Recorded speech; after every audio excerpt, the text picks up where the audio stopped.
Welcome to DNA replication lecture. Before dividing, cells must copy its genetic information accurately enough so that it can be distributed into two daughter cells which will receive the complete set of chromosomes. Today we will begin with nucleotides and then talk about the DNA structure, and then we will talk about the steps of replication. DNA belongs to nucleic acid class of biomolecules. Unlike lipids, carbohydrates, and proteins, nucleic acids specialize in storing, transmitting, and helping express genetic information. DNA is a polymer which is made of monomers called nucleotides. Nucleotides contain three components: a phosphate group, a 5-carbon sugar called deoxyribose sugar, and a nitrogen base. DNA uses 4 bases: adenine, thymine, cytosine, and guanine, abbreviated as A, T, C, and G. Your question here in your quiz will be, in which color is the nitrogen base cytosine of nucleotide shown in this image? And the answer is cytosine is shown in yellow color. Nucleotides are joined by phosphodiester bond between the one sugar and phosphate of the next nucleotide. This produces a strand with direction. One end is called 5' end and the other end is called 3' end. DNA polymerase extend a strand or a template only by adding nucleotides in the 3' end. Two nucleotide chains form DNA double helix. Their sugar phosphate backbone faces outward and their bases pair inward. Adenine pairs with thymine through 2 hydrogen bonds and cytosine pairs with guanine through 3 hydrogen bonds. The strands are complementary, so one sequence predicts the other strand sequence. They are also anti-parallel, so if one strand runs in 5' to 3' direction, the other strand runs in 3' to 5' direction. Replication begins by disrupting hydrogen bonds between these complementary bases. Once the strands are separated, each parental strand contains an orderly sequence of exposed bases. It functions as a template because complementary pairing rule specifies which nucleotide belongs opposite to each nucleotide. For example, A directs addition of T on the opposite strand, T directs addition of A on the opposite strand, C directs addition of G, and G directs C. So these light blue colored nucleotides in this diagram represents newly added material. At the end of replication, each daughter DNA molecule contains one parental strand and one newly synthesized strand. The molecules are nearly identical in sequence because both original strands carry complementary versions of the same information. Replication is therefore a molecular copying process based on template synthesis. Note that the original double-stranded helix remains intact and the newly synthesized DNA have both the two newly synthesized strands. Replication is semi-conservative. Each daughter double helix contains one parental strand and one newly synthesized strand. It is usually bidirectional, begins at an origin, and proceeds away through two replication forks. It is also highly accurate because of specific base selection, polymerase proofreading, and post-replication repair mechanisms. DNA replication copies a double-stranded DNA molecule before cell division. Replication must be completed once and only once per cell division cycle. If a chromosome is under-replicated, the daughter cells loses information, and if the regions are copied repeatedly, then gene dosage changes. We can organize replication into initiation, elongation, and termination phases. Let's talk about each set in a bit more detail now. Let's talk about initiation of replication. Replication begins at origin. These are specific chromosomal sites recognized by initiation proteins. Opening of DNA creates a replication bubble with a Y fork on both the ends. Because both forks move away from the origin, the bubble keeps expanding. Eukaryotic chromosomes use many origin sites so that the large genome can be copied at a reasonably high speed. Neighboring bubbles eventually meet and merge, producing two independent, continuous daughter DNA molecules. Now let's talk about the initiation machinery. Helicase uses energy to unwind the parental helix at the fork. Single-strand binding protein stabilizes the exposed templates and prevents them from re-annealing or re-bonding or creating those hydrogen bonds again, which made the helix at the first place, and also prevent formation of secondary structures.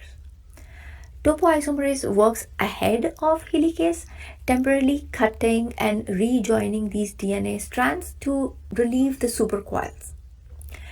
Primase synthesizes a small RNA primer because replicative DNA polymerase can't really start making the DNA on its own, like from nothing. It needs a small piece, which is called the primer, to begin its work.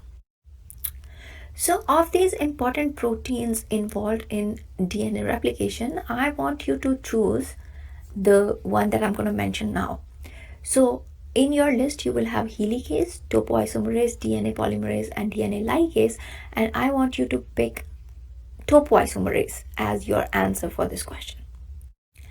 DNA polymerase reads a template in the 3' to 5' direction while synthesizing the new strand in 5' to 3' direction.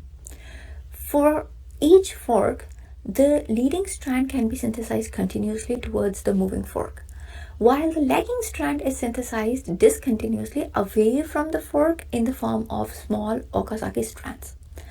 These Okazaki fragments begin with an RNA primer. Later on, this primer is removed and replaced with DNA, and DNA ligase seals the remaining phosphodiester bond nicks. Many DNA polymerases also proofread as they are synthesizing the DNA template, so they want to make sure that they are adding correct nucleotides. If an incorrect nucleotide is added, the mismatch geometry slows the enzyme. Then the polymerase removes the incorrect nucleotide and again starts building the strand by adding correct nucleotides. The mismatch repair protein later detects additional mistakes that escape this proofreading process. Together, these systems reduce the final error rate drastically. Although no biological system is perfect, but the chances of having these errors is significantly reduced because of this proofreading process. So when does the replication end? Replication basically ends when these replication forks meet and the remaining daughter molecules are separated. But linear chromosomes cannot completely duplicate the ends. Here, telomerase extends the telomers, which are the special structures at the ends of these chromosomes, which are kind of holding just like those plastic bits at the end of your shoelaces. These ends shorten with every division cycle because the telomerase required for lengthening these regions are more active in germ cells, in active stem cells and cancer cells, but they are not very active in all the other kinds of cells. So because of reduced activity of telomerase, the telomers keep shortening, which causes decline in the health of cell and eventually aging. So the question for you here is, if we use a drug on a cell that blocks telomerase in rapidly dividing cancer cells, then which effect will be most directly expected over many divisions? So if we block telomerase, the answer is telomers gradually shorten over time, and this will actually end up killing the cancer cells. Now let's recap the important enzymes of replication process. Helicase opens the DNA helix. Single-strand binding protein stabilizes the single strands. Topoisomerase relieves the strain or supercoiling at the back of helicase. Primase creates RNA primers, which are required for the activity of DNA polymerase. Then DNA polymerase extends and proofreads the newly synthesized strand, while sliding clamps help keep polymerase attached. Other enzymes remove primers and fill the gaps, and one of the important enzymes is ligase, which completes the backbone by sealing these nicks in these Okazaki strands. A typical bacterial chromosome is circular and begins replication from one major origin site.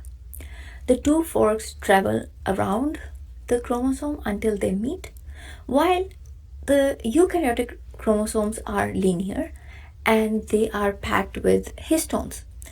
And it uses many replication initiation sites or the replication origin sites, and eventually these forks keep growing and growing strands meet at one point.